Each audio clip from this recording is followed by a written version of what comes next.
Good morning, everyone. This is Michelle Margallo to continue the presentation on contact managing change. In the pursuit to implement the project office, implementation struggles are given. Resistance usually arises when they discover how the change affects them. Hence, the contact occurs. This is the time to manage the change. As Mamalaga discussed the first three concepts linking the project to strategy, I will present another three concepts: unintended consequences of change, sustaining balance, and the project portfolio management. The first concept in my report is the unintended consequences of change. Change agents are the people proposing and pushing for change. Usually, they stress the positive consequences of change as they see them. They stress how people will be better off given their interpretation of better, are often ignored or unaware of the potential negative consequences. It turns out that people often find themselves much worse off, usually because they have a different interpretation of what is better for them. Anthropological studies are replete with description of situations where people from the outside of the culture attempted to make life better for its member, but actually they make things worse from the point of view of those who are trying to help. Here is an example of unintended consequences in change in the real life that provides valuable modern lessons for change agents. Example is the still access for Stone Age Australians. Missionaries in Australia, as part of their plan for raising native living standards, made it possible for Aboriginals to earn Western good as considered improving. Under certain circumstances, these goods were handed out as gratis, and this includes steel axes that replaced old stone axes. Perhaps unknown to the missionaries, stone axes have gained a position of cultural significance in certain Aboriginal tribes. For these tribes, the introduction of steel axes degraded their life as they experience it. In the society of the year-round, the process of making a stone axe helped define masculinity. Also, production of stone axe was a symbol of reliance on nature rather than technology.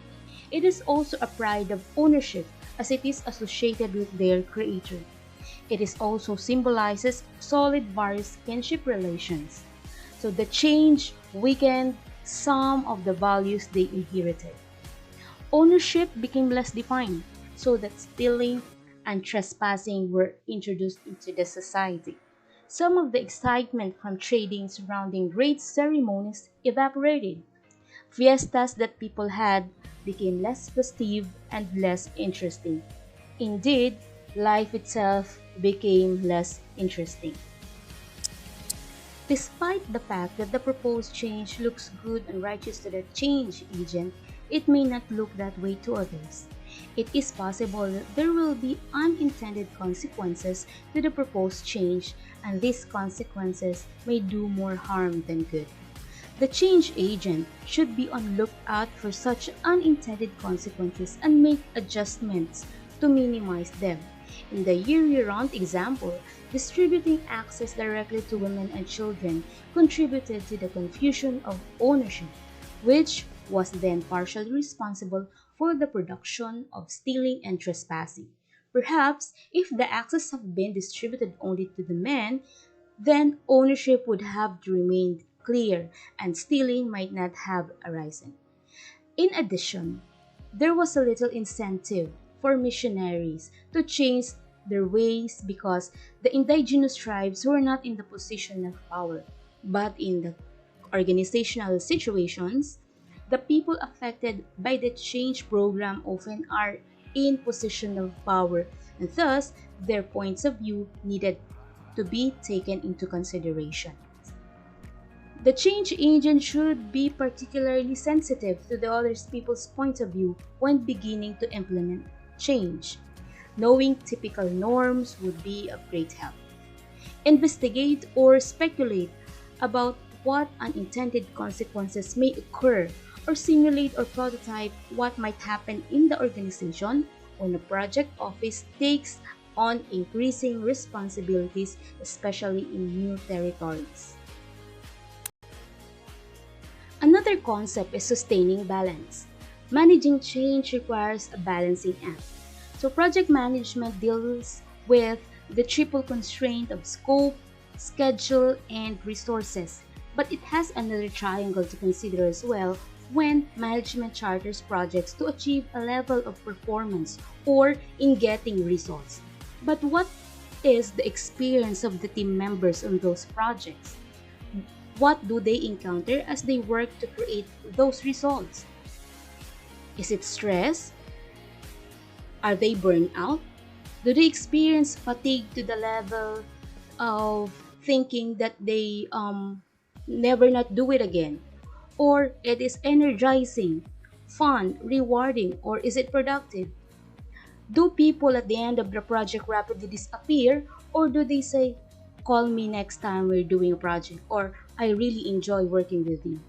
If the experience is not good, over time, project performance goes down. What type of learning takes place both during and at the end of the project?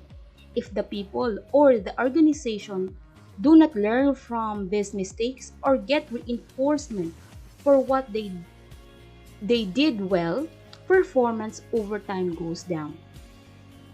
Timothy Galway says that the three sides of the work triangle are part of the interdependent system: the performance, the experience, and the learning. When either the learning or the enjoyment or the experience is ignored, performance will suffer in a long run. And when it does, management feels threatened and pushes even harder for performance.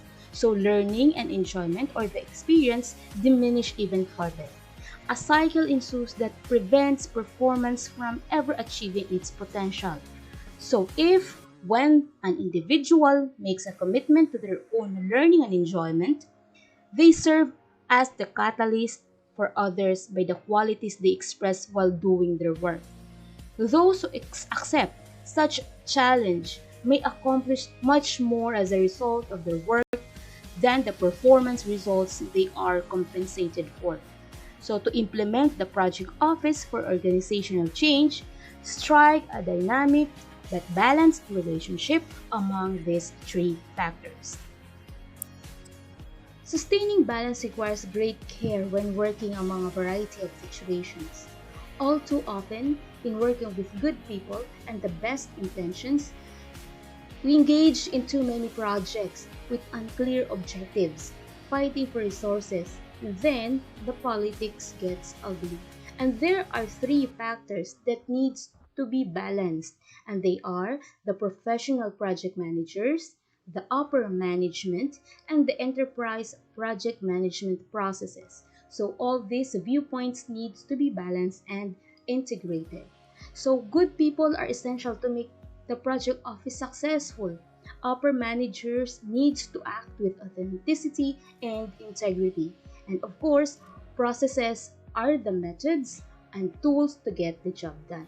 Knowing that the practices and processes employed in the hands of the master program managers and the teams, they are proven to be the tools to craft outstanding results. So all these categories or players are necessary before achieving the desired outcomes.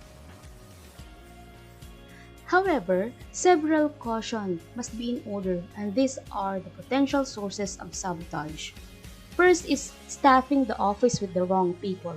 Both inabilities and attitude can be disastrous. Next is upper managers who go through the motion of support for the sake of action, provide only an illusion of productivity. People in the organization sense the lack of authenticity and integrity and do not put heartfelt effort in the processes. Next is most managers says they want results, but careful observation of their actions often indicates they are more interested in control. Control is usually an illusion, so focused on efforts, on results, and not on controls. Next is software tools are not project management. Implement common tools and procedures, but only after the processes reside in the heads, hearts, and souls of the participants. Lastly, if the organization do not clarify and prioritize strategic goals, individuals decide on their own, then you will get whatever people want to do, not necessarily what is strategically important. The de facto strategy of the organization becomes the sum of the uncoordinated individual actions. Also, system thinker Peter Sage noted another caution related to the purpose and direction of the organization. He says that conversation about power structures or control without including the consideration of where the organization needs to go are counterproductive. They lead to organization where control itself becomes part of the organization's purpose. He also goes to suggest that people with internal networking capabilities are the ones who make change happen. So ironically, those with least formal organizational authority may hold many of the keys to better understanding the leadership communities that will determine organizational vitality in the future. Another concept is the project management portfolio. So, managing or overseeing a portfolio of projects to achieve strategic goals is starting to come under the purview of a project office. It is one of the last areas to be developed or usually occurs at the higher levels in the project management maturity model. Investing in a project office to implement this process offers perhaps the highest potential for significant return in the organization. Its political nature also makes it one of the most difficult areas to implement. So, Robert Cooper describes the way many organizations flow projects through a tunnel. All projects or product ideas begin in going in are in the dark most of the time. And all of the attempts to go to the market or the one that comes out most resulting in failure. So a preferred model is to funnel good ideas into the critical few projects and focus on making them successful. So here it is the funnels and not the tunnels approach.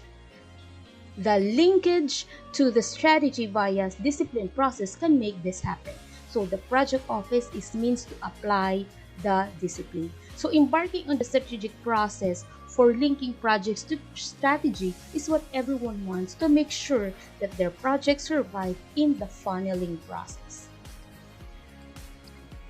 So here, a vicious loop ensues if there is no time to create a clear and widely understood business vision with no consistent prioritization of work. The vast diversity of activity leaves even less time to prioritize. Eventually, then the choices are made in isolation, which creates duplication of efforts or gaps in the product line. So the business results are unsatisfactory, and that brings full circle around the loop to the lack of business vision. So managers better serve their organization when they focus attention on the areas that can make the greatest impact. So research shows that greater impact is achieved when 80 to 85% of the managerial effort is focused on the environment, such as setting expectations and standards, providing more feedback, and pointing out consequences, job engineering, and strategic alignment.